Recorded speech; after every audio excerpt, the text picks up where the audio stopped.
Ángela, hola. ¿Cómo están?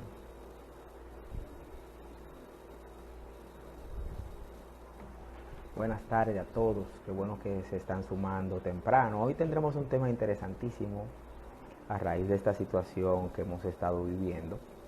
Vamos a hablar sobre las perspectivas económicas post-COVID-19 y nuestro invitado, es un invitado de lujo para nosotros, pues es una persona con quien hemos compartido y quien escribe artículos precisamente del sector financiero y económico para la web de la Cámara de Comercio. Ahí sus artículos están ahí.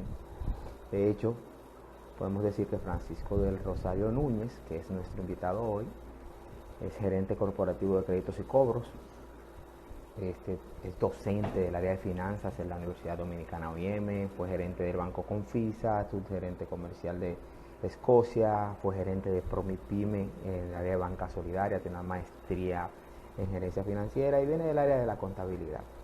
Un profesional muy acabado, un docente muy entregado a las causas de los estudiantes, un ser humano espectacular. Vamos a conversar con él sobre qué perspectivas podemos esperar. 19. Ya desde ya estamos conectando con Francisco del Rosario, con quien conversaremos animosamente. Francisco, ¿cómo tú estás? Gusto verte. Tengo días que no te veo de manera presencial. Buenas tardes, Teófilo, hermano. Un placer, todo bien, gracias a Dios. Sí, imagínate, producto del confinamiento, pues hemos tenido que estar pues aislados y por eso se nos ha dificultado, pero esperamos en Dios prontamente salir, ¿verdad? Claro, claro, Y claro que sí. vencer este virus. Francisco es un gran ser humano. He compartido con él, hemos conversado sobre diferentes temas y de verdad que le estamos sacando provecho a esa multiplicación de conocimientos que él siempre está dispuesto a dar. Y los que han tomado docencia, que quizás están por ahí contigo, los que han compartido contigo, saben que no me equivoco. Francisco, sabemos que el mundo está atravesando una crisis sanitaria muy profunda que se compara con la gripe española, el ébola y estas grandes pandemias, y que el ser humano va a tener que empezar a acoplarse, a convivir con ella, como lo ha hecho con el SIDA, como lo ha hecho con el cólera, como lo ha hecho con el chikungunya, con el dengue en estos países en los que nosotros obviamente convivimos. Sin embargo, nosotros hemos visto cómo desde ya hay economías que han empezado a superarlas. El caso China ha empezado a dar sus pasos, Japón y algunas ciudades de Europa. Y para muchos de los que están aquí no es un secreto sobre la gran caída de lo que son las acciones globales, el Dow Jones, el VIX, el Nasdaq, todas esas economías, básicamente de esos mercados bursátiles, han experimentado bajas considerables. El tema de las aerolíneas, que han sido una de las más grandes afectadas en el mundo, las reservas de hoteles, de restaurantes, los principales mercados de inversión en donde la gente regularmente se resguarda, por ejemplo, como el oro, que ha bajado mucho también, el petróleo, en fin, la economía se ha visto totalmente golpeada por esta situación porque la producción industrial también se ha visto detenida. El empleo, el sector turismo, el sector agrícola, todas las actividades de producción que mueven la economía han tenido un stop, lo que ha convertido esto en que los especialistas estén visualizando una recesión tipo 1920-1930, cosa que en países como el nuestro, la CEPAL comentaba que somos de los pocos que vamos a estar experimentando eso. Sin embargo, hay sectores, por ejemplo, en nuestro país como el turismo y el agrícola, y el sector informal, sobre todo, el sector construcción se está viendo totalmente afectado. ¿Cuáles son las perspectivas que nosotros podemos esperar? Vamos a iniciar por ahí. Quisiéramos ver tu visión global y luego nos vamos a ir encaminando en el tema, porque voy a decir este dato para que más adelante lo puedas compartir. En enero de este año, el Banco Central de la República Dominicana había presentado un informe en donde la República Dominicana había presentado un crecimiento de un 4.7% y el nivel de inflación se había reducido a menos 0.03. Eso lo vamos a ver más adelante. Entonces, te dejo el escenario para que empieces a abordar tus puntos de vista. Bienvenido. Gracias, Teófilo, hermano. Bueno, efectivamente, producto del COVID-19, la economía mundial pues está presentando una contracción de su Producto Interno Bruto a nivel global. Se estima que para este 2020 el Producto Interno Bruto del mundo se contraiga en un 3% a nivel mundial. Tal y como tú mencionaste, la última vez que hubo una recesión tan fuerte a nivel mundial fue en la Primera Guerra Mundial y en la Gran Depresión 1930. Fue la última vez de que hubo un descrecimiento pues tan fuerte, ¿no? Entonces, básicamente, aparte de que va a haber una contracción de un 3% del Producto Interno Bruto, es decir, la cantidad de bienes y servicios producidos en el mundo se va a contraer un 3%, también se estima que el comercio mundial pudiera disminuir entre un 13 a un 32%. Porque recuerda que estamos ya en un mundo globalizado, donde las fronteras para el comercio pues están abiertas. Entonces, producto de esto, pues se va a contraer el comercio mundial. Básicamente entre un 13 y un 32%, es un monto realmente bastante elevado. Entonces, cada país está tomando medidas. O sea, el nivel que va a afectar el coronavirus, COVID-19, va a depender de las medidas que adopte cada país. Pero cada país puede adoptar medidas hasta donde la posibilidad le alcance. Porque hay países que pueden darse el lujo de estimular la economía de tal manera de que la recesión no le afecte. Porque la mejor forma de activar la economía es a través de inyectar liquidez, ¿verdad? En las calles, de que haya dinero, pero adoptar medidas que incentiven el aislamiento. Mientras los gobiernos tengan esa posibilidad de adoptar medidas que puedan incentivar el aislamiento, pues se evita que se siga propagando, ya sea a través de ayudas sociales, ya sea a través de suministrarle alimentos, medicamentos, suministrarle un subsidio para que las personas puedan adquirir los alimentos, ¿no? Y que las personas no tengan la necesidad, pues, de salir a la calle. Por ejemplo, todo empezó por China, pero China va a ser de los países que fueron afectados y el epicentro del COVID, que es China, va a ser uno de los pocos lugares que no se va a ver afectada la economía. Estamos hablando de que la economía no va a decrecer, simplemente va a crecer apenas un 1.8%, pero no va a decrecer porque ellos frenaron el virus para que no se siga expandiendo y que no le afecte el comercio.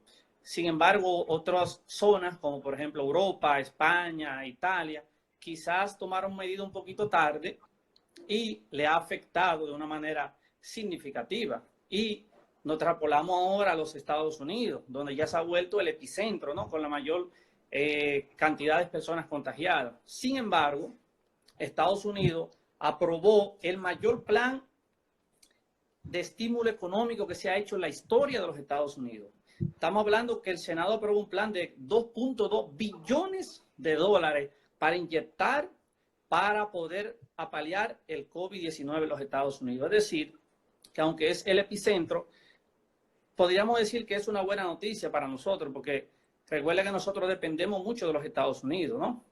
Nosotros dependemos bastante de los Estados Unidos, y a medida que Estados Unidos pueda sobrepasar esto, pues de la misma manera nosotros también pudiéramos vernos beneficiados como país. Entonces, no podemos determinar de qué manera va a afectar a cada país. Va a depender de las políticas que vaya implementando cada país. Ya sí sabemos que este 2020 va a ser un año ya de recuperación en lo que queda, ¿no? Los países tratar de recuperarse.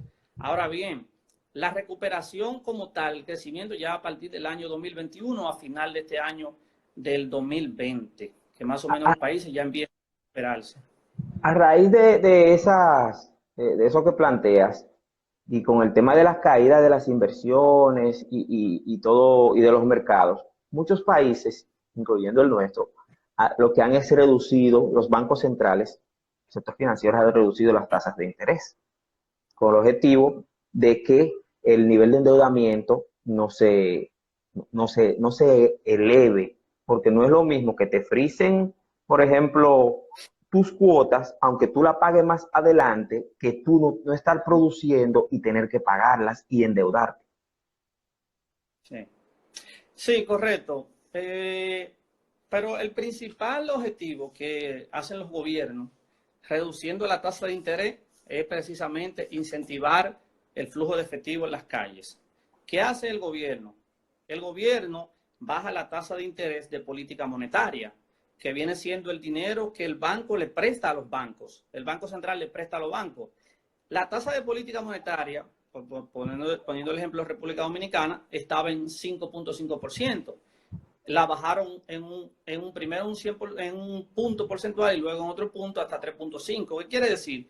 Que el dinero que tienen los bancos se lo está facilitando el Banco Central a una baja tasa para que ellos le presten ese dinero a las MIPYMES, a los ciudadanos, para que inyecten ese dinero a una baja tasa. En este caso particular de República Dominicana, ese dinero se tira a la calle a una tasa no mayor de un 8%. Cuando hay mucho dinero en la calle, ¿qué pasa? Se estimula el consumo, se aumentan los empleos, porque las empresas venden más.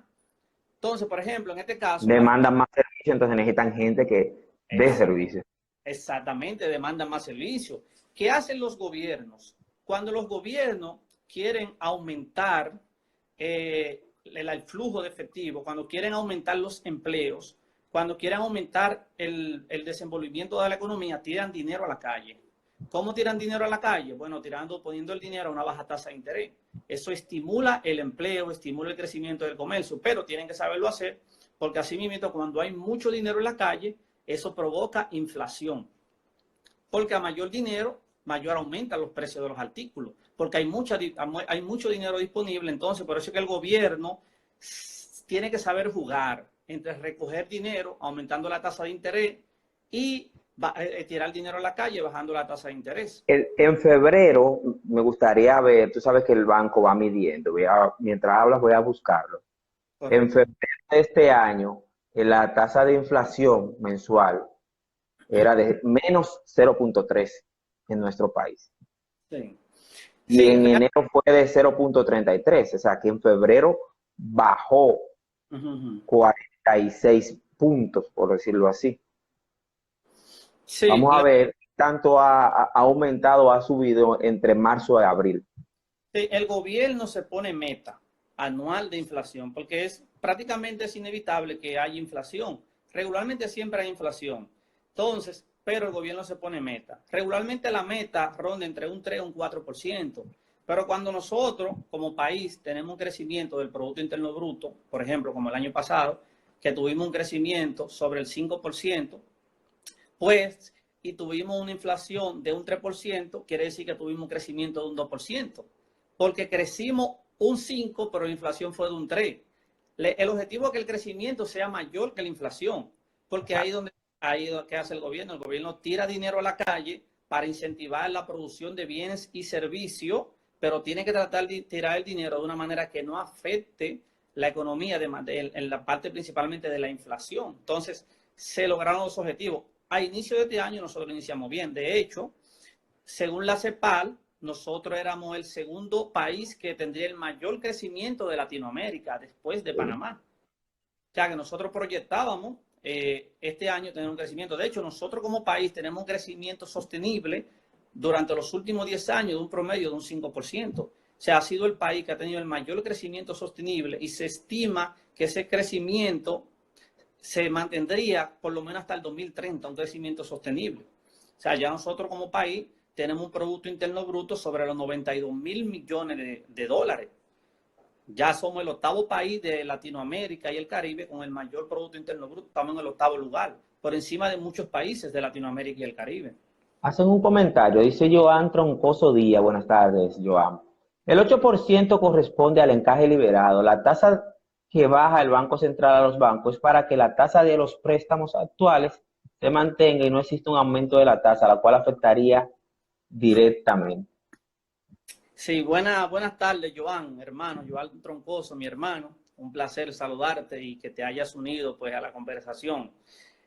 Bueno, efectivamente, el Banco Central lo primero que hizo fue bajarle la tasa de interés a los bancos, ¿verdad? Esa fue una de las políticas que adoptó el Banco Central, por 2 razones. Una, que le bajen la tasa de intereses a los préstamos vigentes, ¿no? Los préstamos vigentes, ¿qué tenían que hacer las pymes y las personas que tenían créditos? Acercarse a los bancos y tratar de negociar que les reduzcan la tasa de interés de su crédito, pero también le daba la oportunidad de reestructurar su crédito a aquellas personas que ya tenían préstamo. Por ejemplo, si yo tengo un préstamo a 2 años y la cuota es muy alta, yo podría hacer a mi banco y decirle, mira, yo lo quiero a 4 años para que baje la cuota, pero a la vez yo quiero negociar la tasa. Andrés Albizu, el gobernador del Banco Central, él le recomendó a las entidades financieras que bajen la tasa de interés, pero recuerda que es una recomendación que él le hace. Ellos no están obligados y que muchas veces si la gente no va al banco y le exige que le baje la tasa de interés, pues el banco posiblemente no se la baje, pero que ese dinero que está inyectando los bancos, que el Banco Central, el encaje legal lo bajó en 2.5%. ¿Qué es el encaje legal? El encaje legal es el dinero que los bancos por ley deben de depositar de sus ahorrantes. Es decir, yo deposito en el banco 50,000 pesos. La ley me exige como entidad financiera que yo debo de guardar un 15% de ese dinero, ¿verdad? Como entidad financiera en el Banco Central como encaje legal. Eso viene siendo como un seguro por si el banco cae en alguna situación. ¿Qué hace el Banco Central? Mira, en vez de ser un 15% de encaje legal que tú vas a tener, yo te voy a bajar 2 puntos. Ahora va a ser un 13%. Pero ese 2% que le bajó significa miles de millones de pesos, ¿verdad? Entonces, con la liberación del encaje legal, en otras medidas que tomó el gobierno, se liberaron alrededor de 50,000 millones de pesos para que las entidades financieras se lo den en préstamos a las personas, a las pymes, pero a una tasa, tratando de que sea una tasa no muy alta, flexible. Para la pyme, una tasa no mayor de un 8%. Por ejemplo, a los bancos le desembolsaron crédito a una tasa de un 3% para que ellos lo prestaran a las pymes a un 8%. Pero claro, el consumidor tiene que tratar de exigirle, ¿no?, al banco, principalmente en la parte de los que ya tienen crédito vigente, que le reajusten la tasa, porque si tú no le exiges, pues automáticamente no lo van a hacer, ¿eh? Automáticamente no lo van a hacer. ¿Qué esperamos? ¿Cuáles son los sectores que tú consideras son los que primero van a empezar a producir? Bueno, el gobierno, me imagino que paulatinamente va a ir ampliando el sistema económico. Ellos van a ir pensando por empresas. Por ejemplo, mira, en la primera etapa vamos a aperturar, por ejemplo, las peluquerías por orden de prioridad, ¿verdad? Lo que sean de mayor necesidad para la población, me imagino que en ese mismo orden ellos lo van aperturando. Por ejemplo, hay muchas mujeres que van a trabajar a los bancos, hombres igualmente a las tiendas, pero esas mujeres tienen necesidad de ir a un salón de belleza, ¿verdad? Igualmente los hombres de ir a la peluquería para estar bien arreglados. Entonces, eso poniendo un ejemplo. Entonces, van a ir aperturando la economía. El sector mueblero de muebles y electrodomésticos le está exigiendo al gobierno, mira, la persona tiene necesidad, se le dañó el abanico, se le dañó el aire acondicionado, se le dañó el televisor. Bueno, los que también venden lo que son baterías inversores, dicen, bueno, la persona tiene necesidad de una batería, un inversor que se le dañó. Es decir, va a depender de qué sector elige el gobierno, pero entiendo que van a hacer lo que represente mayor prioridad. Prioridad que entiendo que a partir del mes que viene, paulatinamente, porque ¿qué pasa? Las personas y los gobiernos se van adaptando a la situación. Si tú te fijas, la percepción que tiene la gente no es de pánico. la gente está preocupada, pero si sales a las calles de la Romana, te darás cuenta que la gente lo están tomando, ¿no? Como muy No, relax. hace poco, tú sales a la calle, por ejemplo, yo trabajo en una institución que no cierra, obviamente, depende mucho, la gente depende de mucho de esa institución. Entonces, este, estamos yendo de manera interdiaria, en el caso de mi departamento, que es el área de comunicaciones. Nosotros trabajamos en el acueducto. Sin agua la gente no vive. Sí. Y mientras me desplazaba de regreso al mediodía a la casa, porque vamos en la mañana, había un tapón entre el semáforo de la Camaño con Padre Abreu hasta el semáforo de la estación de combustible que está frente a la Clínica Coral en dirección este-oeste. O sea, eso te da a ti una perspectiva más amplia, una visión de cómo la gente está transitando sin ningún tipo de miramiento. O sea, Correcto. pero mucha gente se ha quejado con el tema de los controles, el endurecimiento de los controles. Ahora bien, eso nosotros lo estamos viendo muy bien desde acá, pero es como tú planteas, las necesidades de algunos quizá no son las de otros. Correcto. Yo estuve leyendo algo, que hay muchos Pedro y muchos Juan. Y esa anécdota lo que resalta es la cantidad de gente, por ejemplo, clase media, que no necesita, que quizás hizo una buena compra, tiene todo su abastecimiento de casa, pero el de a pie, por ejemplo, el que tiene una economía que sus ingresos principales dependen del día a día, por ejemplo, la cantidad de personas que están en la Doctor Gonzalo, los que no son de la Romana, la Doctor Gonzalo es una calle que está próximo al Parque Central, en donde hay muchos puestos móviles de comida rápida, hamburguesas, sándwiches de pollo, jugos naturales, pasteles en hoja. Esa gente no está produciendo y necesitan producir. Pero el que tiene un puesto, por ejemplo, de freiduría en una esquina, el que vende los tapados, los yaniqueques, o sea, todo ese tipo de gente tiene más necesidades que quizá el que tiene una cierta estabilidad. Entonces, por eso uno tiene que tratar de ser un poco empático en eso. Sin embargo, se deben tomar medidas. Correcto. Nosotros los seres humanos tenemos que ser más conscientes. Y si no es necesario salir, no salir.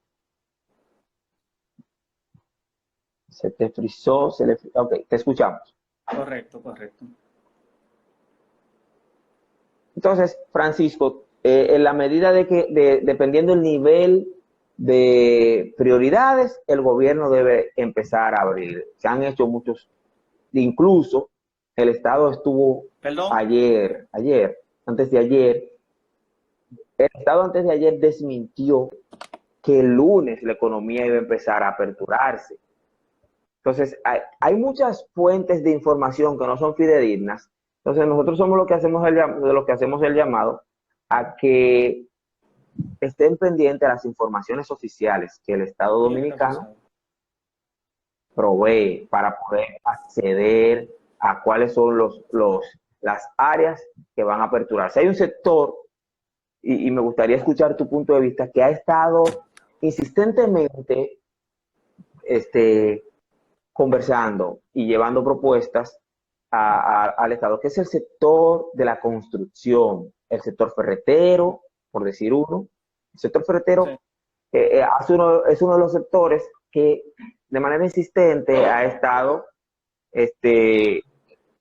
diciendo que necesitan reaperturar para poder ofrecer servicios. ¿Cuál es tu punto de vista con ese sector? Porque es un sector que se está viendo afectado. Hay muchas construcciones detenidas, o sea, obviamente es causa mayor, pues una variable que no se puede controlar. Pero, de tu punto de vista, ¿tú entiendes que ese es uno de los sectores que primero debería aperturarse? Bueno, entiendo que sí. De hecho, para el 2019, el sector que más creció fue el sector construcción. Creció un 11%. Luego le siguió el sector financiero, que fueron de los que más tuvieron mayor crecimiento. Entonces, ¿qué pasa? El sector construcción genera mucho empleo, pero a la vez, recuérdate que muchas veces los países se miden por la verticalidad de sus infraestructuras. Por ejemplo, cuando tú ves una ciudad donde hay mucho edificio, ¿qué tú piensas una vez? Oye, esto es una ciudad donde hay mucho desarrollo. Y regularmente es Sí, así, ¿eh? Es así. claro que sí. Cuando tú vas a la ciudad de Santo Domingo, que tú ves esta cantidad de edificios, tú te vas 10 años atrás y tú dices, wow, ¿cuánto hemos crecido? Pero ¿qué es lo primero que por qué tú piensas eso? Porque tú ves esa cantidad de edificios. Entonces, el sector construcción dinamiza mucho la economía. Dinamiza mucho la economía. Eh, Hay muchas personas que se emplean, que dependen tanto directa como indirectamente de ese sector. Por ende, y es uno de los que más, pues también ha incentivado el crecimiento del Producto Interno Bruto del país. Como te mencioné anteriormente, creció un 11% el año pasado, pero a medida que van pasando los años, ese sector sigue creciendo. Y eso tú lo puedes medir por la cantidad de edificios que se están construyendo, la cantidad de condominios, la cantidad de proyectos residenciales. Ya donde quiera que tú vas, tú ves muchos proyectos residenciales. Pero aparte de eso te permite a ti, a nosotros, las personas, pues, que quizás no tenemos la posibilidad de adquirir una supervivienda, poder adquirir vivienda de bajo costo, poder adquirir un apartamento, ¿no? Con esos proyectos que se van haciendo residenciales. Entonces, creo que el sector construcción representa una fuente importante de la economía de la República Dominicana. O sea que es uno de los primeros sectores que debe de aperturarse. Totalmente de acuerdo.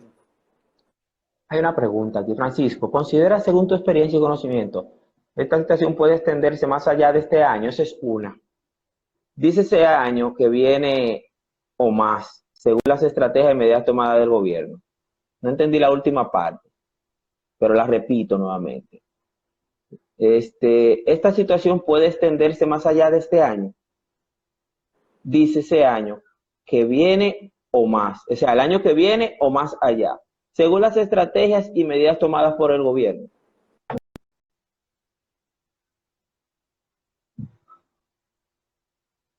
Tu señal está presentando un pequeño delay. Tu señal se está frizando.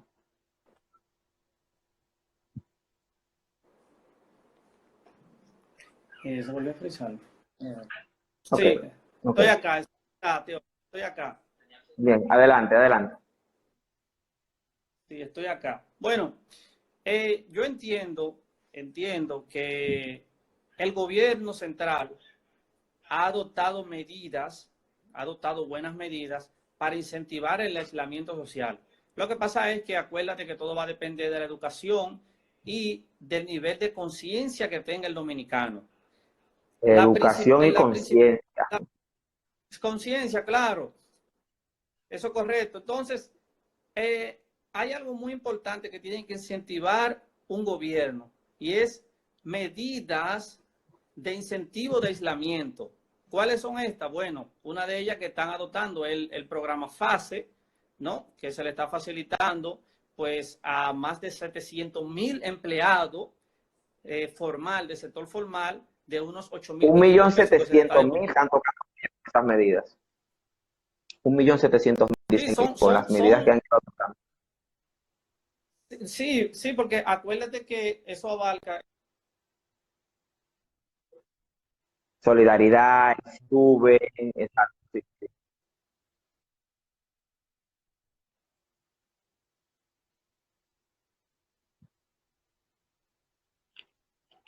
Está presentando inconvenientes. Willy Gómez, buenas tardes.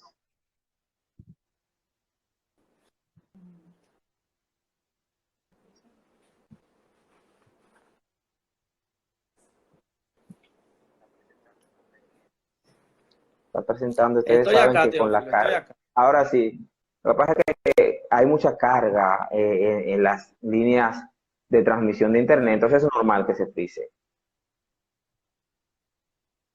Sí, Adelante, a esta hora hay adelante. muchas personas que están conectadas a las redes. Sí, sí,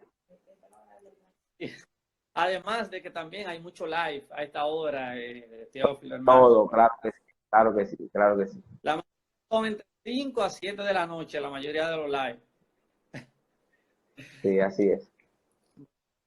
Sí, entonces, te decía, Teófilo, que realmente el gobierno está tomando medidas tendentes a incentivar el aislamiento a través de, por ejemplo, el programa, como te mencioné, FASE, que va a beneficiar a unos 700,000 empleados, pero también tenemos el programa Quédate en Casa, que va a beneficiar 1.5 millones de familias que van a ser beneficiados. Entonces, son programas que van a incentivar a que las personas se queden en casa.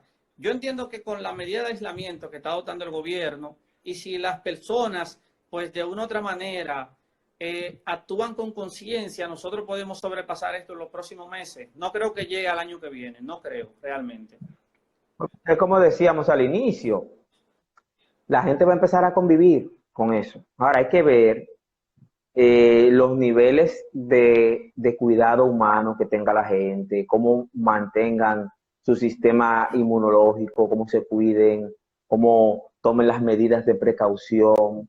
Eso va a influir mucho hasta tanto una cura y ver también el nivel de acceso que podría tener el ser humano a la cura que posiblemente se desarrolla. Hay otra pregunta por acá, Francisco. Dice Raimer Cedeño. Raimer, hola, ¿cómo estás? El impacto financiero en el mercado, de ser posible que se libere el 30% de los fondos de pensiones que está exigiendo un sector de la sociedad. Bueno, esa es una pregunta interesante, porque ese es uno de los temas que está ahora mismo en la palestra pública y que es de sumo interés para muchas personas. Bueno, ese sería el deseo de muchas personas, de que se liberen esos fondos, entre un 25 a un 30%. Pero hay una realidad, y es la siguiente. Ese dinero, la mayoría, que representan alrededor de 600.000 millones de pesos, que tenemos acumulado, pues los que aportamos la AFP, ese dinero, la mayoría está invertido en títulos del Banco Central y del Ministerio de Hacienda. Estamos hablando que solo el Banco Central tiene más de 200.000 millones de pesos de esos, pero también el Ministerio de Hacienda. Es decir, que las personas están abogando de que se libere un 30%, pero es que ese dinero no está disponible, no está líquido. Ese dinero está invertido. De hecho, por eso es que ese dinero nos está generando a nosotros beneficio, ¿no? Como contribuyente de la AFP, nos está generando beneficio porque ese dinero que nosotros aportamos, ellos lo invierten en instrumentos financieros, principalmente en bonos del Banco Central y del Ministerio de Hacienda. Entonces, ¿qué pasa? El gobierno no va a estar de acuerdo con que se liberen esos fondos. ¿Por qué? Porque que la mayoría de esos fondos lo tiene el gobierno, que lo ha invertido en infraestructuras, ¿no? Lo ha invertido en obras, lo ha invertido en carreteras. Entonces ese dinero no está disponible ahora mismo. Eso muchos legisladores quieren que se haga, pero que realmente no es tan fácil. Aparte de eso, que hay que modificar la ley, porque el problema fue que esa ley fue creada desde un principio y no se contempló liberación de esos fondos para una emergencia. Por eso, para liberar esos fondos, habría que modificar la ley. Hay algunos países que te permiten tú acceder a un 20% de esos fondos para adquirir viviendas. Algunos países que la ley contempla que tú puedes adquirir esos fondos para vivienda, pero lamentablemente la ley aquí no lo contempla. Pero ese dinero no está disponible actualmente. O sea que no es simplemente, mira, el 30%, dámelo, lamentablemente. Pero aparte de eso, esos fondos, si lo adquiere el ciudadano, ¿qué estaría haciendo el ciudadano? Estaría financiando la crisis. ¿Por qué estaría financiando la crisis? Porque el problema que debe resolver el gobierno de la crisis económica lo estaríamos resolviendo nosotros con nuestros propios ahorros que tenemos en las AFP. Entonces, claro, vuelvo y te repito, yo quisiera, yo como ciudadano, hay otro tema ahí. aporto, créeme, yo quisiera, para serte honesto, que me dieran mis fondos, porque por más que sea para algún provecho le podemos sacar, pero eso es lo que yo quiero, pero la realidad es otra. Hay otro punto interesante con el tema de los fondos de pensiones, y es que estamos hablando de que los fondos de pensiones es un dinero que tú estás acumulando para cuando te jubiles, te llegue una pensión en tu casa tranquila. Estamos hablando de que si te dan el 30% de esos fondos, la pensión tuya se reducirá al momento que te la vayan a entregar. Correcto. Porque están extrayendo el 30% de esos fondos. Si te tenían que dar 1.000, te van a dar 700, por decirlo así. Hay otra pregunta por acá de Yoki. Yoki, buenas tardes. Gracias por acompañarnos en el live. ¿Qué estrategia crees debe tomarse en el sector hotelero para reiniciar luego de esta crisis que ha afectado ese sector?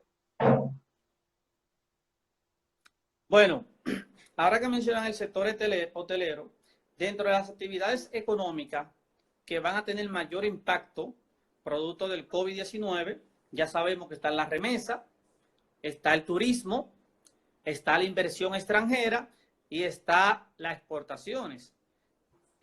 Cerca de casi 350,000 personas, empleados directos e indirectos, se van a ver afectados en el sector turismo, producto del COVID-19.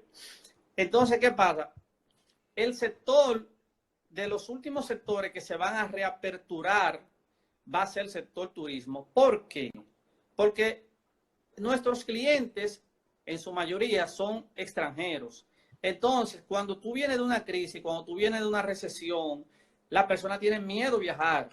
Primero, porque todavía tiene la duda de que si todavía el virus anda, pero también cuando tú estás en una situación económica, lo último que tú haces es viajar y tomar vacaciones. Tú primero lo que quieres es recuperarte. Y luego que tú te recuperes, que las personas van a ir pensando en vacaciones, en viajar. Es decir, que yo entiendo que el sector hotelero se va a venir recuperando a partir del 2021. Es que se va a empezar a recuperar. ¿Qué van a tener que hacer la cadena hotelera? Ofertas. Van a tener que hacer ofertas de tal manera que incentive a que las personas vayan a vacacionar. Por ejemplo, en temporada baja, ¿qué hacen los hoteles? Si 3 noches, 2 días y 3 noches, te cuesta 25,000 pesos, $500, ellos te lo bajan hasta $300 para incentivar que tú vayas. Por eso muchos dominicanos van a vacacionar a los hoteles en temporada baja, porque es donde los hoteles tienen las ofertas más asequibles. Entonces, ¿qué van a tener que hacer los hoteles? Poner ofertas que sean asequibles para las personas, que la incentiven para que quieran ir a vacacionar. Porque ahora mismo tú le preguntas a cualquier persona y no te va a decir que dentro de sus prioridades en este año están ir de vacaciones. Las personas simplemente lo que quieren es reactivarse, volver a las labores, a su rutina diaria. Entonces, yo entiendo que por ahí que tienen que venir los hoteles, ofrecer paquetes de viajes que incentiven a que las personas vayan a un bajo precio. Yo estuve conversando anoche con un hotelero, es muy posible que esté en el live, y él decía la cantidad de cambios, me comentaba la cantidad de cambios que los hoteles van a tener que realizar, desde los menús, el manejo protocolar de con los clientes, las áreas de recreación. Hay muchos cambios que los hoteles van a tener que empezar a adecuar para que la gente pueda, para que ese sector pueda reactivarse. Victoria Uriola, ¿cómo estás? Sí, consideramos que el turismo interno debe también estimularse. Joan Troncoso nos comenta por acá que de liberar los fondos de las AFP estaríamos haciendo un daño a la economía. Ese dinero no está líquido en cuenta, como bien planteabas. Dice Evelina, esta situación le deja entendido a los... Oh, ¿dónde estás? Se fue. Deja entendido a los comerciantes informales la necesidad de regularizarse, ya que al no estar regularizado no pudieron verse beneficiados del programa FASE. Vamos a hacer un paréntesis ahí para que tú amplíes ese tema tan interesante que Evelina, buenas tardes, gracias, acaba de presentar. Esa es una realidad. La regularización ha permitido que mucha gente pueda acceder a la ayuda del gobierno.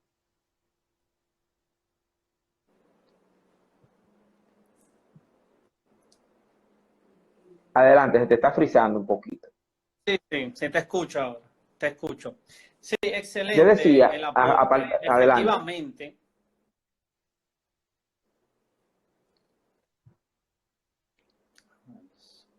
El internet no está ayudando. Sí, sí. Calma, que es normal, lo del Sí, me internet es escucha. normal. Sí, ¿Me ahí te escucha? escuchamos. Sí, te Ok, escuchamos. efectivamente. Aquí hay un gran sector informal. Parece que se está frizando nuevamente.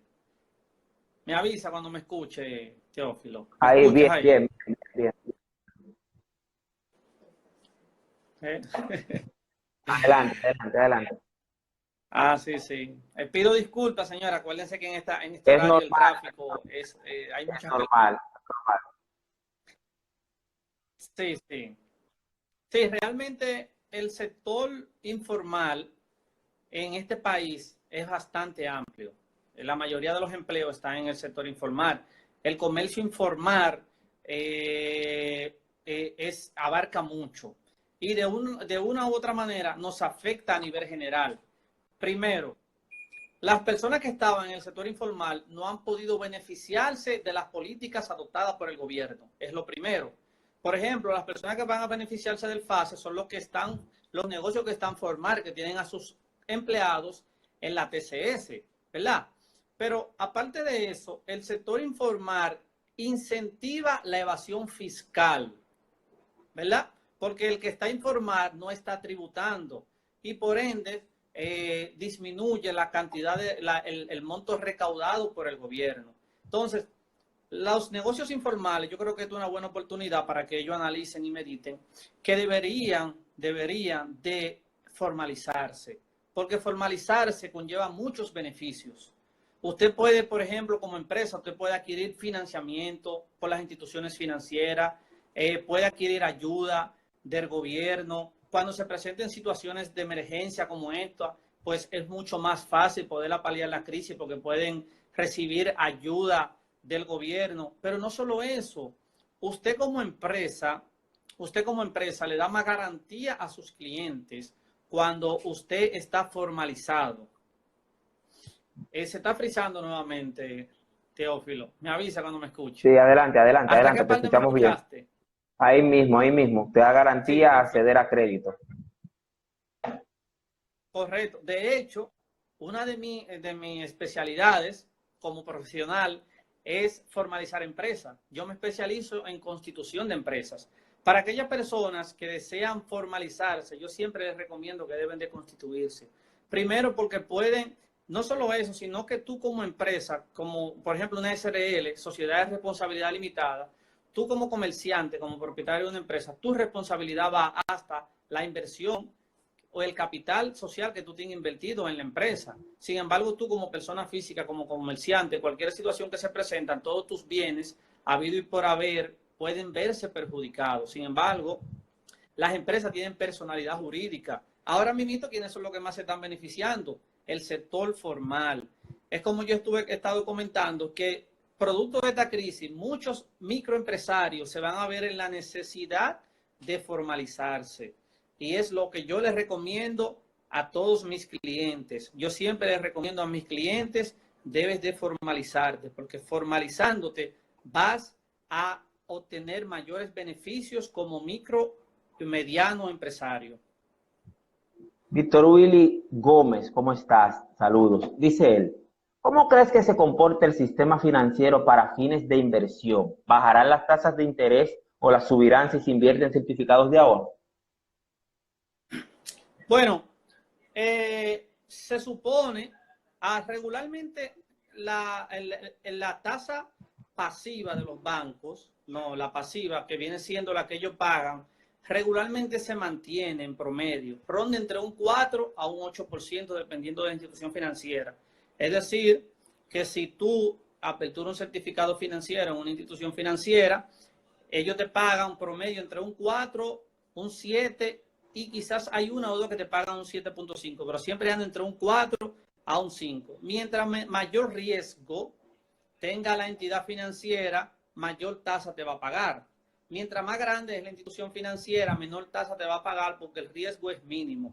Yo entiendo que ellos pudieran incentivar el ahorro, ¿verdad? ¿Cómo incentivan el ahorro? Bueno, pagando mayor tasa pasiva a las personas que depositen su dinero a través de certificados financieros. Pero regularmente las tasas de los certificados no varían mucho. Rondan entre un 4 a un 5 para las instituciones financieras más sólidas y entre un 6 a un 7 para las instituciones financieras de mayor envergadura que no son tan sólidas aquí en República Dominicana. O sea, no varía tanto.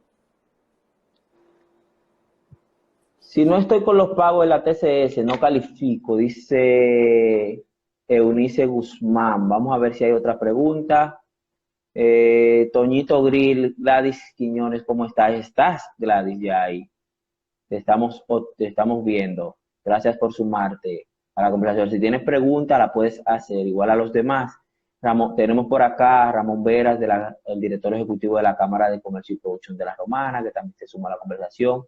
Víctor Euris está por acá también. Víctor Euris nos habla realmente, nos dice que los hoteles de 4 o 5 estrellas no tendrán tanta relevancia a menos que tengan niveles de seguridad y salud, que se debe impulsar el sector interno. Dice Willy Gómez, la hotelería no se va a recuperar hasta el año próximo.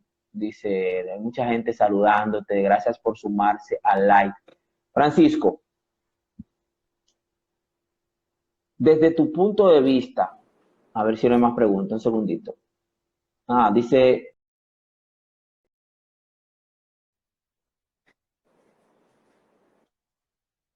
Escoto, los préstamos ya realizados podrán tener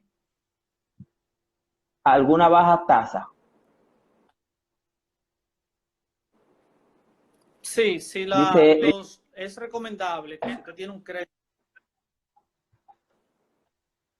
si usted tiene un préstamo vigente actualmente, usted puede acercarse a su ejecutivo de cuenta o entidad financiera y negociar la tasa. Se supone que los bancos, deberían de bajar la tasa de interés a los préstamos vigentes porque ellos están adquiriendo dinero a una tasa mucho más flexible, pero es precisamente para que flexibilicen las tasas a las personas que ya tienen préstamos vigentes. Si no le han bajado la tasa, acérquese a su oficial de cuenta, a su banco, y dígale qué facilidades hay para usted como usuario del banco.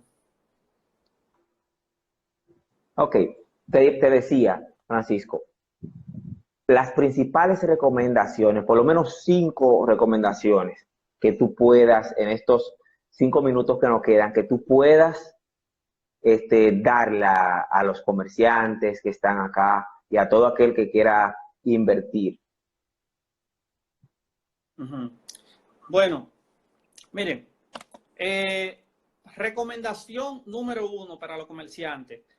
El que no está formalizado, formalícese. Esa es la primera recomendación. El que no esté formalizado, formalícese, constituya su empresa, registre su nombre comercial y sáquele su RNC para que tenga su propia personalidad jurídica.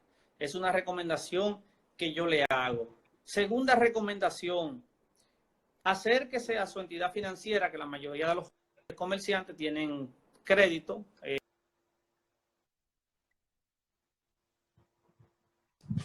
Acérquese a su entidad financiera y trate de renegociar sus créditos si ya... ¿Me está escuchando? Se está entrecortando, pero te escuchamos. Adelante, continúa. Acérquese a su entidad financiera. ¿Me escucha, Teófilo? A negociar la tasa, decías.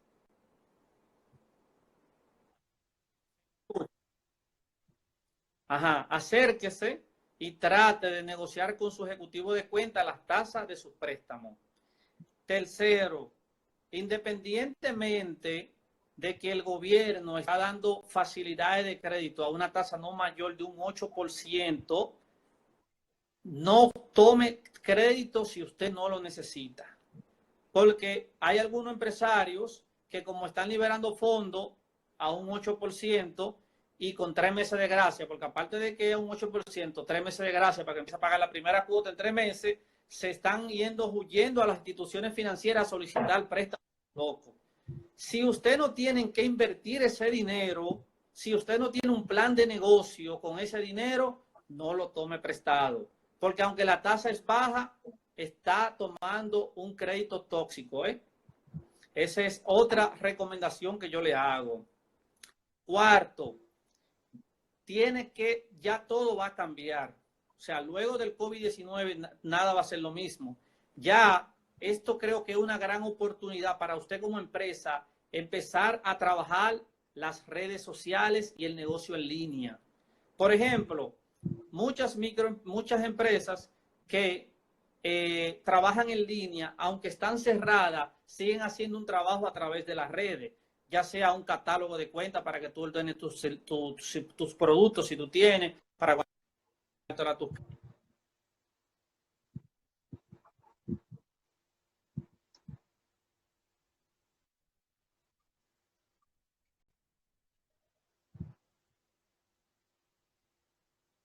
Se te está frizando. El día de ayer se volvió a frizar.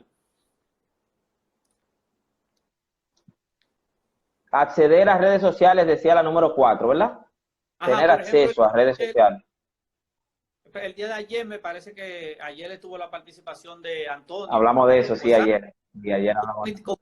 community manager.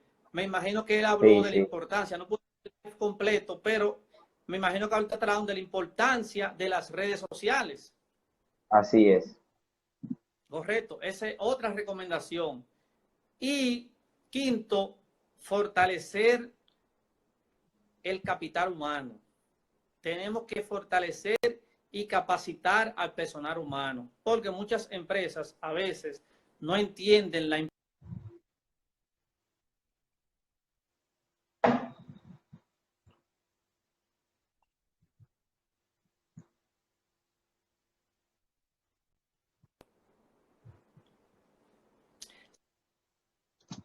Sí, ¿me escucha, Teófilo? Sí, te estoy escuchando, te estoy ¿Me escuchando. escucha? Sí, te escucho. El capital humano es el principal activo que tienen las empresas.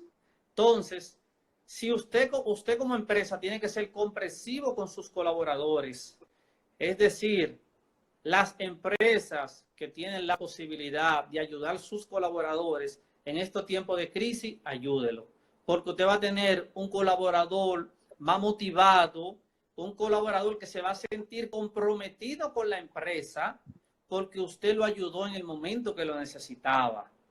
¿Me explico? Entonces, hacerle entender a sus colaboradores que en estos momentos de crisis usted está con ellos, que puede contar con su soporte, con su apoyo, demostrarle la parte humana de la empresa. Esos son algunos de los consejos, son mucho más que pudiéramos ir comentando, pero esos son algunos de los que rápidamente yo pudiera recomendarle ahora en estos tiempos de crisis. Francisco, otra pregunta para cerrar con esta. ¿Qué tú le recomendarías al sector inmobiliario? Tú hablabas ahorita del crecimiento del año pasado del sector construcción. Ahora bien, en estos momentos, debe 100%. invertir el que tiene acceso a capital para el sector inmobiliario. Perdón, repíteme la pregunta. Debe invertir el que tiene acceso a capital, debe invertir en el sector inmobiliario. Bueno, ahora mismo no es invertir, ahora mismo, en este momento exacto. De hecho, por ejemplo, los bancos que están dando mucho crédito le están dando regularmente prioridad a los negocios que están autorizados para operar, ¿verdad? Farmacias, tiendas de alimentos, etcétera. No tanto el sector que no está autorizado para operar. Eso incluye el sector construcción. Porque como estamos en un momento de incertidumbre, de crisis, que tú no sabes cómo viene el futuro, lo recomendable es que en lo inmediato no se haga inversión. Ahora bien, una vez que se estabilice todo, sí yo recomiendo que se invierta en el sector inmobiliario. ¿Por qué? Uno de los sectores donde más usted tiene garantizado su inversión es en el sector inmobiliario. ¿Por qué? Porque usted sabe que usted tiene propiedades, las propiedades aumentan el valor con el tiempo. Pero aparte de eso, si usted invierte, por ejemplo, en proyectos residenciales, en apartamentos, eso es una inversión. Es a largo plazo, fácilmente usted puede tardar hasta 5 o 10 años para recuperar la inversión si son apartamentos, pero si son para proyectos de vivienda, para venderlo una vez, usted puede recuperar su inversión de una vez. Pero si usted tiene la posibilidad, ese es uno de los sectores que representa mayor seguridad para inversión, el sector construcción. Si usted tiene el capital y usted puede hacerlo, lo recomiendo. No ahora mismo, lo inmediato, pero sí cuando salgamos de la crisis. Francisco, hay otra Teo, pregunta aquí. mira. Sí. Sí. Adelante, adelante, dale. Sí, Tono, haz la pregunta, que tenemos el tiempo arriba.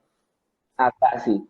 Si en junio el gobierno no ayuda a las empresas con el programa FASE, ¿qué deben hacer las empresas con su personal si no hay dinero para pagar? Bueno, si se extiende la crisis, lo recomendable, y entiendo que será así, el gobierno va a extender el programa FASE hasta junio. Exacto. Porque si ellos ven, si no se reactiva la economía, pues obligatoriamente ellos tienen que extender también el programa FASE, porque si las empresas no pueden reaperturar, darle a sus colaboradores, porque si no, las empresas no van a tener de otra más que suspender, cancelar los contratos, porque no van a poder pagar los salarios.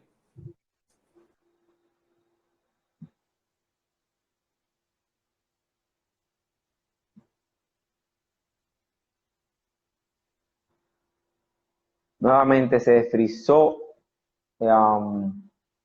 Estábamos conversando en este live tan interesante sobre las perspectivas económicas post-COVID-19. Francisco, de verdad que ha sido una ponencia muy interesante. La gente siempre se queda con esa hambre de querer más información. Ya considero que más adelante tendremos la oportunidad de quizá abarcar más temas. Te agradezco el tiempo. Realmente estos son temas que ilustran mucho a la gente y la gente recibe ese airecito de, wow, ok, pues déjame hacer esto de esta manera, déjame hacer esto de esta manera. Estas orientaciones son fundamentales. Te agradezco el tiempo. Gracias por siempre acceder con nosotros.